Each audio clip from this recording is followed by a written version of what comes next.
SportX. Subscribe now. Man United's talent on full display versus Arsenal.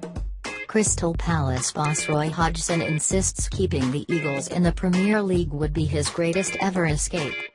Palace are now 18th in the Premier League, 3 points behind 17th-placed West Brom, after claiming a 0-0 draw at the Hawthorns to frustrate former boss Alan Pardew in his first game in charge of Albion.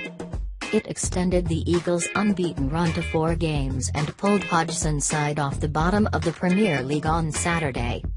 Hodgson previously kept West Brom up in 2011 and engineered a stunning survival with Fulham in 2008, but believes beating the drop with Palace, after they lost their first 7 games, would top it all.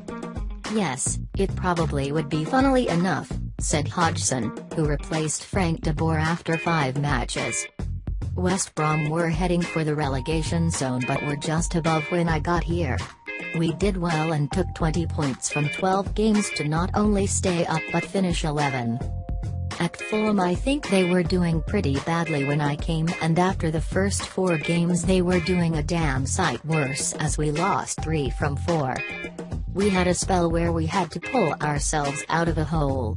That was a great escape, but the 7 games, 0 points is probably as big a shot in the foot as you are ever going to get in the Premier League." West Ham's 2-1 defeat at Manchester City on Sunday allowed the Baggies to extend their lead over the bottom 3, even though they have now gone 13 league games without a win. Pardew only had 3 days of preparation after being appointed last Wednesday, but the 56-year-old, facing Palace after they sacked him 12 months ago, believes the Baggies can survive. He said, "I wouldn't come if I didn't think the team was good enough to stay in the division.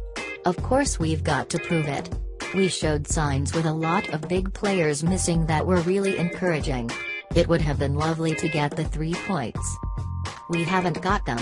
We've got to keep fighting for that first win, because I think it's going to be important to us that it comes sooner rather than later. They are an experienced enough group to grasp what I want quickly. They need belief, and so you need results." Jack Butland hopes he is back on track for the World Cup, with a little bit of help from Gordon Banks. The Stoke goalkeeper made a surprise return from a broken finger suffered on England duty last month for Saturday's 2-1 victory over Swansea. The injury prevented Butland from playing in England's friendly against Brazil and furthering his claim to what is the most hotly contested shirt for next summer's tournament in Russia. Joe Hart played instead, while Jordan Pickford and Tom Heaton are also strong contenders, but England's World Cup winning keeper Banks voiced his opinion this week that Butland should be first choice. The pair have become close since Butland took over as Stoke's number 1 and have regular chats. Butland said, "Gordon is amazing.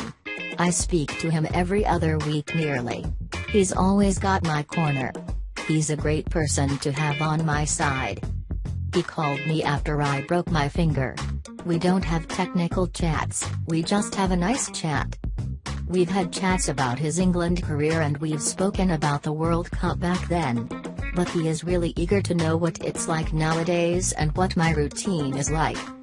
I couldn't really get a word in because he wants to know what we get up to as goalkeepers now in training and everything like that, but maybe next time I can ask him a little bit more about his stuff without